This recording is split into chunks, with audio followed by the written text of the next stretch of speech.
Okay, welcome again. This is part 3 of the tutorials that I've been knocking together for Crusader Kings 2.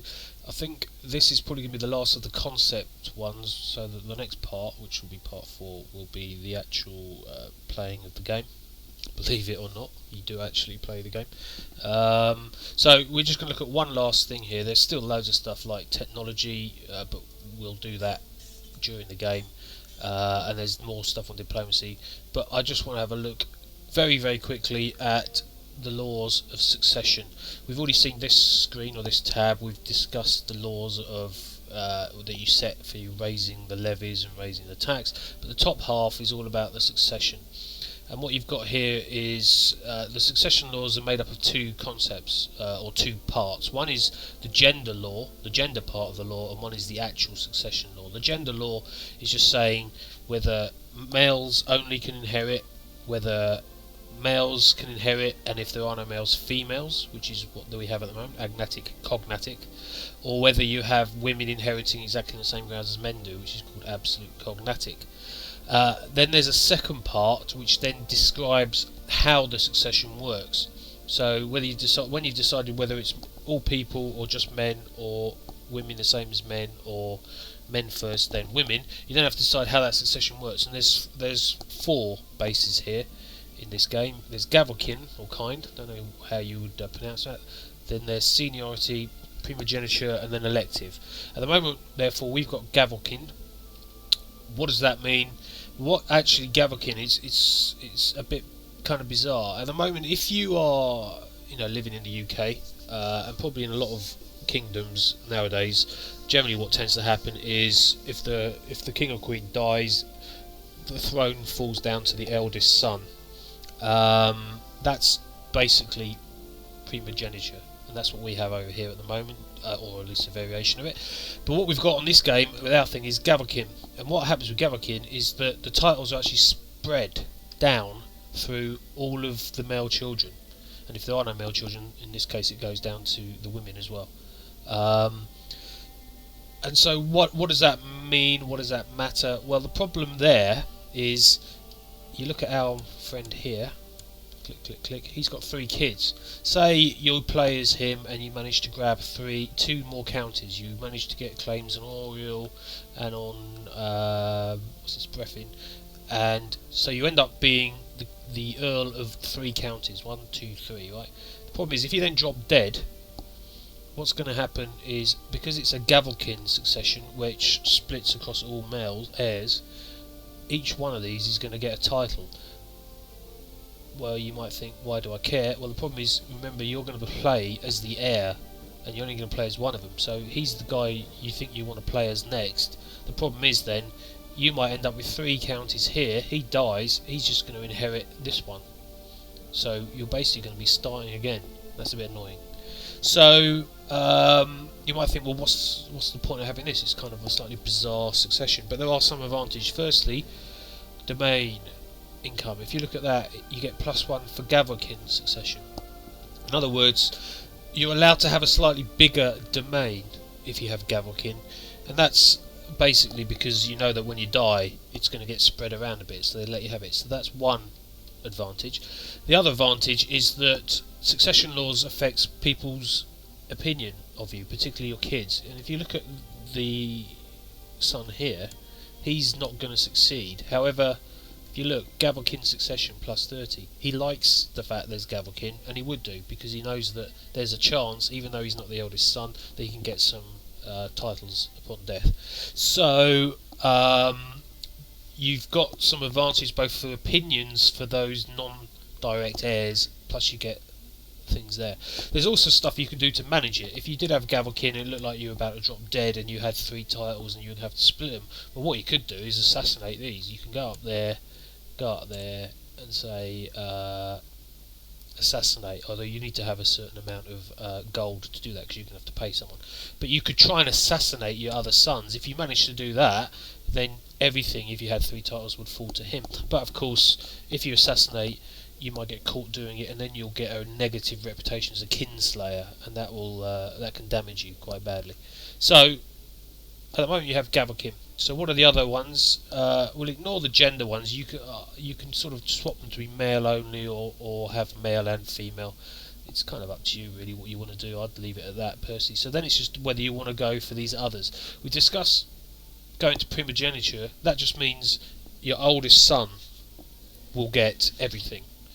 The advantage of that is certainty. You know who's going to get it. In this case, it's going to be your eldest son. It will piss these two off slightly though, so that's a problem. Also, your domain size will fall because you were getting that +1 bonus for having Gavelkin. Now you're not. So that's one of the things with Primogeniture. You got your eldest male will inherit. Instead, you could go for Seniority. This one, basically, as it says there, is the oldest member of your dynasty. That doesn't mean your son, that means any single person in your dynasty. So remember, this is our dynasty, and these are all our old people. So, you know, this guy, your brother, can inherit, and as you go through the game, there'll be more people being born, and you'll have granddads and blah, blah, blah.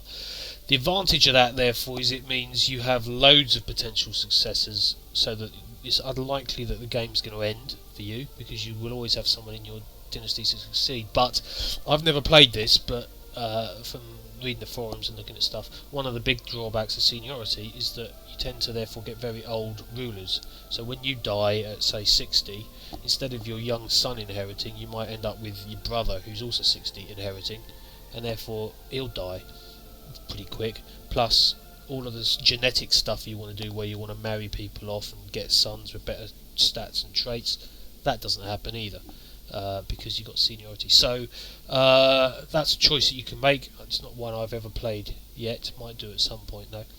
And then the last one is Elective, which I think is quite interesting. It is almost like it's an election where you decide to elect who is going to be the next successor. And that kind of almost sounds like that's the best of all worlds, because now you have none of this bollocks with about, well, am I going to have to spread everything between the heirs? What happens if he dies? What happens if I've got more senior people? Blah blah blah. Now you can just choose someone. In which case, if you want him to be a heir, you choose him.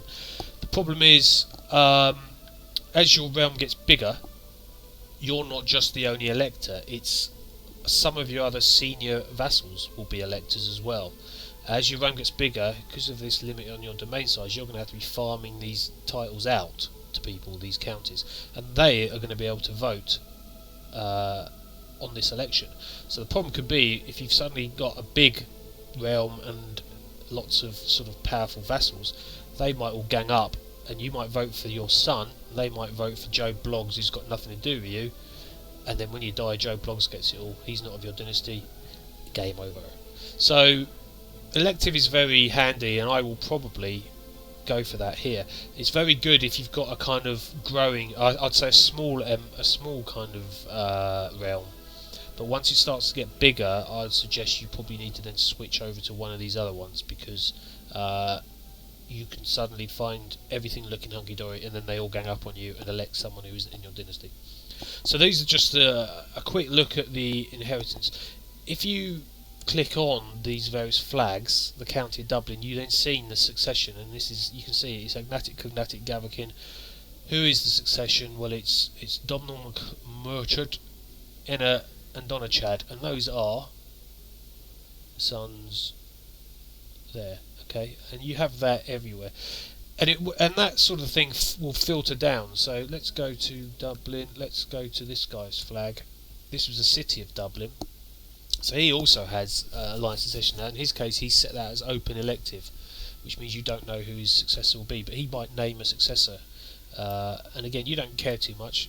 He's just going to have someone come in when he dies. Let's just have a look and see if his is probably the same as well. Oh no, his is investiture, which means either the Pope, or in this case, you can choose who you want afterwards. So we can do that now. Let's have this courtier. There you go. He's now the successor to that realm there. So that's a really quick look through succession laws. You're allowed to change one of these once in your reign, only once. So you can't keep pissing about with them as how it suits you. You can do it once, provided you've reigned for 10 years. And when you do it, your vassals don't tend to like it, generally. They might like what you've changed it to, but also just the fact that you're changing it is always going to be slightly unpopular, because it's change and people don't like change. Vassals know where they are at the moment in the whole scheme of things, and if you suddenly change the succession laws, it makes people get a bit panicky. So you're allowed to do that once, so again, you need to think about it before you do it, and once you've done it, you're stuck with it until you die, and then for 10 more years until your successor has hit that 10-year period. So anyway, that was a bit of a look at succession planning. It's just worth being aware that it's not a simple case as I thought, that, you know, I'm from the UK, I just assumed that when you die your son gets it all. That's just normal, but in fact it isn't like that. And in actual fact, this gavelkin, which sounds bizarre, is historically accurate, I know, because it explains why Wales, a country like Wales, was able to be subsumed into England in the sort of by Edward the First or second or third, which one of those, I can't remember which it was, but they were able to take over Wales, and that was because Wales had a kind of gavelkin succession.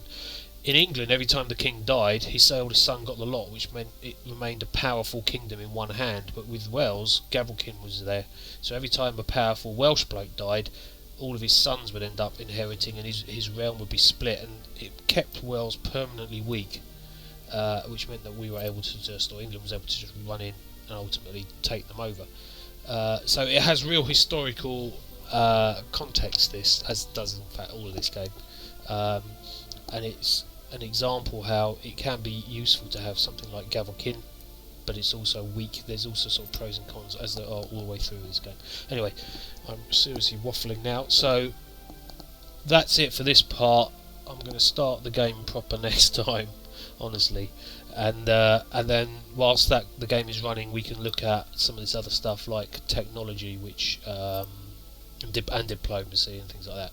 So I don't know if that's helped on the succession. It probably hasn't. The last thing I want to say actually is there is a brilliant strategy document available which will cover this stuff in more detail, which is on the Paradox